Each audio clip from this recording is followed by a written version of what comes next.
Hello guys! 2022 na. So ngayon, first week of the year, meron na kagad tayong shopping plan.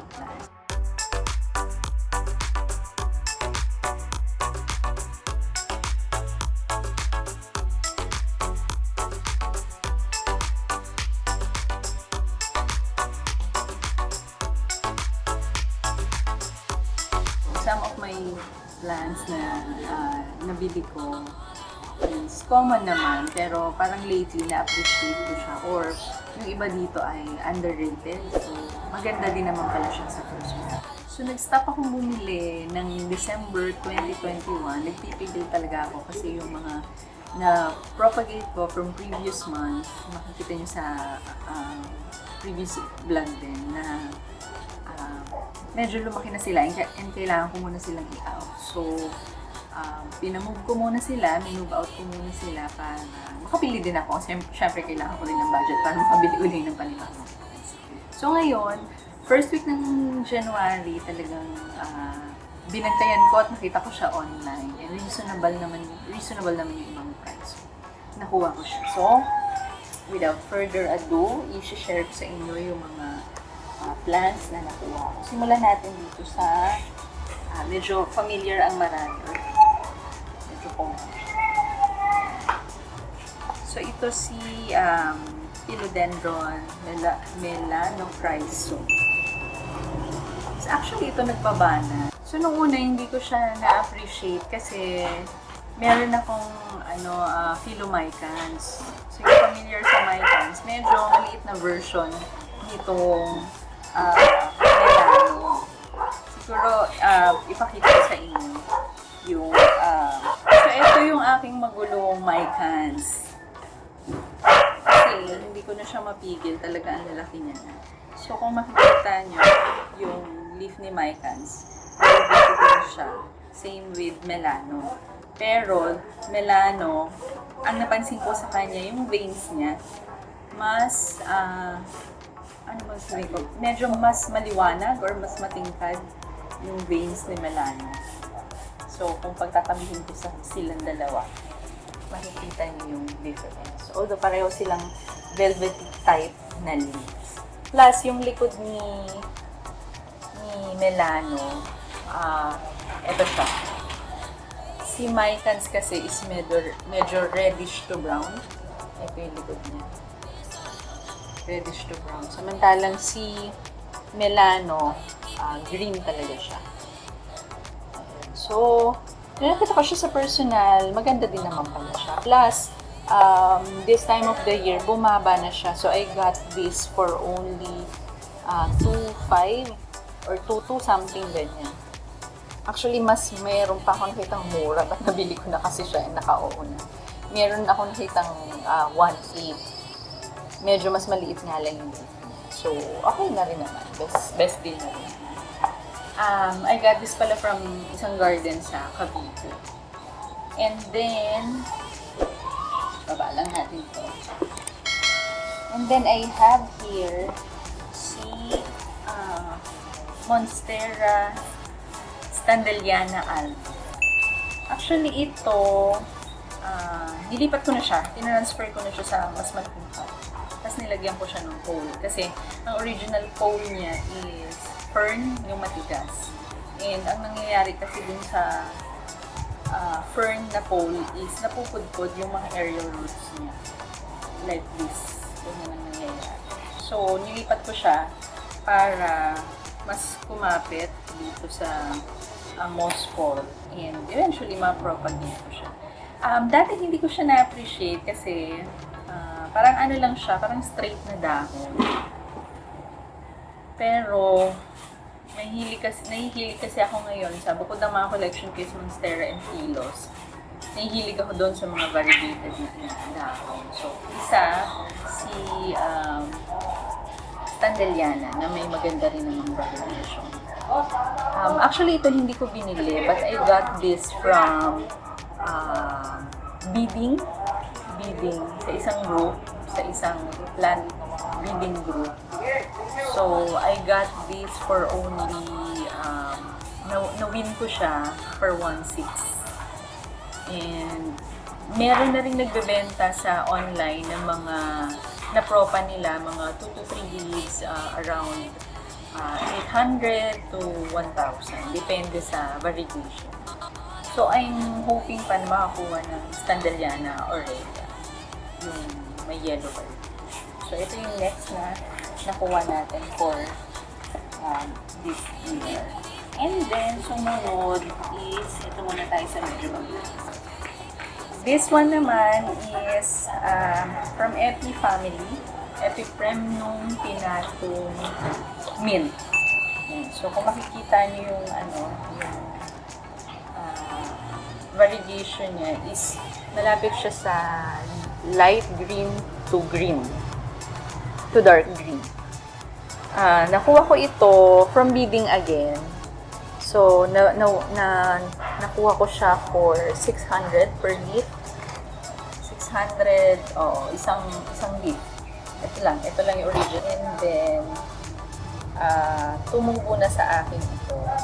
Actually, nakuha ko to sa bidding is mga late December, mga third week ng December. So, since iisang daon lang siya, hinayaan ko lang siya, and ayan pala, mabilis pala ito tumubo. Meron na going 3 days. Going 3 na. So, this is fourth, tama ba? Pang third from our Epi collection. So, I have na Epi Albo, Aurea, and then this is the third one, yung mint. And then yung fourth is this one. Taran! This is, wait lang, may insect. This one is Epipremnum pinatum marble. So, ang difference nila is itong variegations. This one has light, medyo light, may white part, may dark green part. And yung marble variegation yung nag-stand out talaga. Ito, ako na naglagay. Ayan. So, may tip tayo pag gusto natin mag-propa. So, nilalagyan ko muna ng sphagnum moss. Ito yung tinatawag na aerial propagation. So, parang ini-start mo yung isang trailing plant na mag-produce ng roots. So, ayan. May roots na siya. And eventually, ika-cut ko na siya. So, sinisell ko yung mga iba kong na-propagate. Para syempre, may return ka para dun sa mga ibang wishlist na pang-halaman. So, this is the fourth of our Epi collection. Okay? So, pang-ilan na nakuha nating halaman? Pang-apat na. And then, ang sumunod natin is this one. This is from Piper family. Nakuha ko ito sa online. 1, 2, 3, 4, 5, 6, 7, 8, 9, 10 leaves. So, ito, dito na siya nag-grow. This one, itong maliit. Itong maliit. Plus, meron pang maliit dito. This is Piper sylvaticum. Piper sylvaticum. So, ang nagustuhan ko dito kay sylvaticum is yung very defined yung niya. Yung patches niya. Tapos, etong line niya. Ang ganda kasi niya sa picture talaga. And maganda din naman sa personal. Pero gusto ko kasi yung niya. Yung mga dahon na talagang kita mo yung shape, yung shade, tsaka yung niya, yung characteristic. So, hindi ko pa natatry mag-propagate nito. Baka may idea kayo. Paki-comment kung paano kayo nag-propagate ng Piper family. But I'm seeing some aerial roots na this one has aerial roots. Ewan ko, i-experiment natin lagyan ng sphagnum moss. May aerial roots. So, nalagyan natin ng sphagnum moss. And let's see kung katulad din siya ng iba kong mga na-propagate na trailing plants na nag-root nung nilagyan natin ng sphagnum. Okay, so this is Piper sylvatica. So, pang fifth na nakuha natin. And then, another Piper family is this one. So, please help me sa ID. Although sabi ng seller, this one is Piper ornatum. But pag ginugoogle ko siya, I'm seeing Piper crocatum. Kung hindi ako nagkakamali. Medyo similar sila ng itsura. Or ewan ko kung same lang ba yung ID na yung crocatum and ornatum. I don't know. Ang characteristic naman dito is yung vein is color pink. Yan, pinkish siya. Tapos yung back niya is red. Medyo red to red to malapit sa maroon. Ganun ang color. So this one itatry ko din na na i-propagate siya. I-aerial propagation ko muna. I got this from same seller ni Sylvatica. So I got this for 1.6 kung hindi ako nagkakamali sa online. But ngayon, ibang seller, yung ganitong karami na is umaabot na ng 3,500 to 4,000. Yung ganitong karaming dahon. Kasi parang nasa mga 13 leaves ko ito nakuha. 12 to 13 leaves. So, best deal na rin. And maganda din siya. Sila, so far, hindi rin ako, hindi siya mahirap. Diyan lang siya. Ganyan lang siya. Steady lang naman siya. Since siguro stable na rin yung nabili ko sa online. Kaya, hindi siya ganun This one, pinalitan ko na rin ang pa. And then last one na nakuha natin ngayon ay ito. So, I think, medyo mas mahal ito. Pricey. Sa mga nakakaalam, medyo pricey si Pinatong Marble because of rare collection. This one is pricey na rin siya. So, for one leaf, pero malaki siya ha. So, medyo palm size siya. This one is family ng Scindapsus. Scindapsus variegated aurea. So, medyo mukhang may sakit siya, but hindi. Kung makikita niyo yung leaf niya, makikita niyo yung map ng mga yellow part. Dito siya. And